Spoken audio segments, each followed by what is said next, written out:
James Kaufman, World News Report today, August 7th, 2025. God bless you and yours. No matter where you are in the world, please subscribe, give us a thumbs up, ring that bell for critical future updates. Ladies and gentlemen, we've had our second M-class solar flare for the day. This was a much stronger M-class solar flare than our first one. It was an M3.93 that lasted over an hour and 13 minutes. This flare got into M territory at 10:40 UTC time. It peaked around 11:31 and dissipated, or actually retreated from M territory at 11:53 UTC time, meaning that this flare was in M territory for over an hour and 13 minutes. Again, an M3.93 solar flare in M territory for over an hour and 13 minutes, generated by our old friend, a Delta-class sunspot, AR4168. Now, we did cover this earlier M-class solar flare, the M2.2 solar flare that occurred at 2:25 UTC time and peaked at 2:32 UTC time. This just occurred. It has not been assigned to a sunspot group, but I'm sure that y'all will agree with me. It was generated from sunspot group AR4168. Again, an hour and 13 minutes in M territory. I would consider that a long duration solar flare. This has been the second strongest solar flare that we've seen since the sun has become active again. Currently, we have a 10% chance of having an X flare, a 55% chance of having an M flare, although that ship has sailed. We're maintaining a C baseline, so that ship has sailed far away as well. Headed over to HMI intensogram, we see 4168 sticking out like a sore thumb, the only Delta-class sunspot we have on our Earth-facing solar disk. We have 4169. It's actually made it around the outgoing limb. And we have 4172, another beta-gamma sunspot group that has, well, been getting more complex as it turns to be Earth-facing.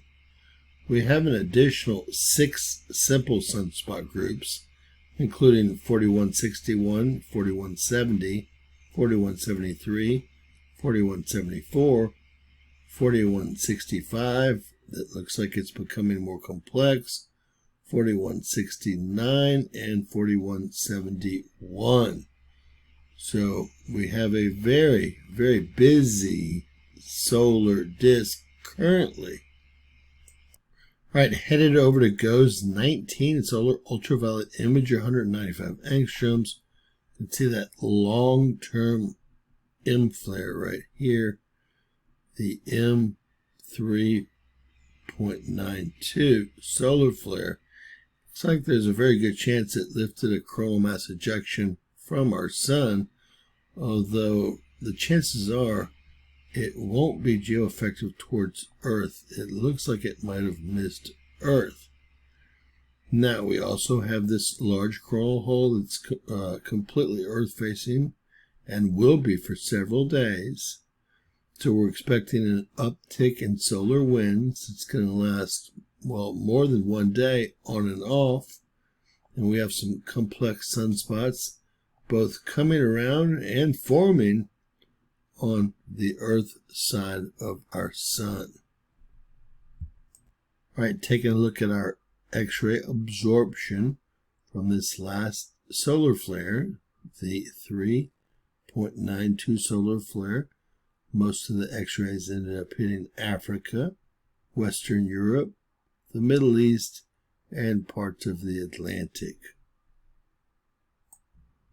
Taking a look at our KP indexes, currently it's all quiet on the western front. We have no major solar winds or plasma striking planet Earth according to our 4 KP indexes. With that said, we are expecting the first impact from that coronal mass ejection that occurred 3 days ago. Today, on the 7th, looks like it's going to try to bring some plasma in above the space weather threshold of 10 centimeters cubed.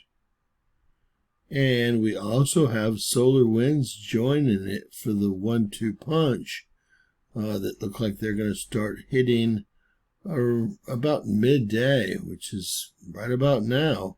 And those are going to be from the coronal hole that's been Earth facing for the last 40 hours.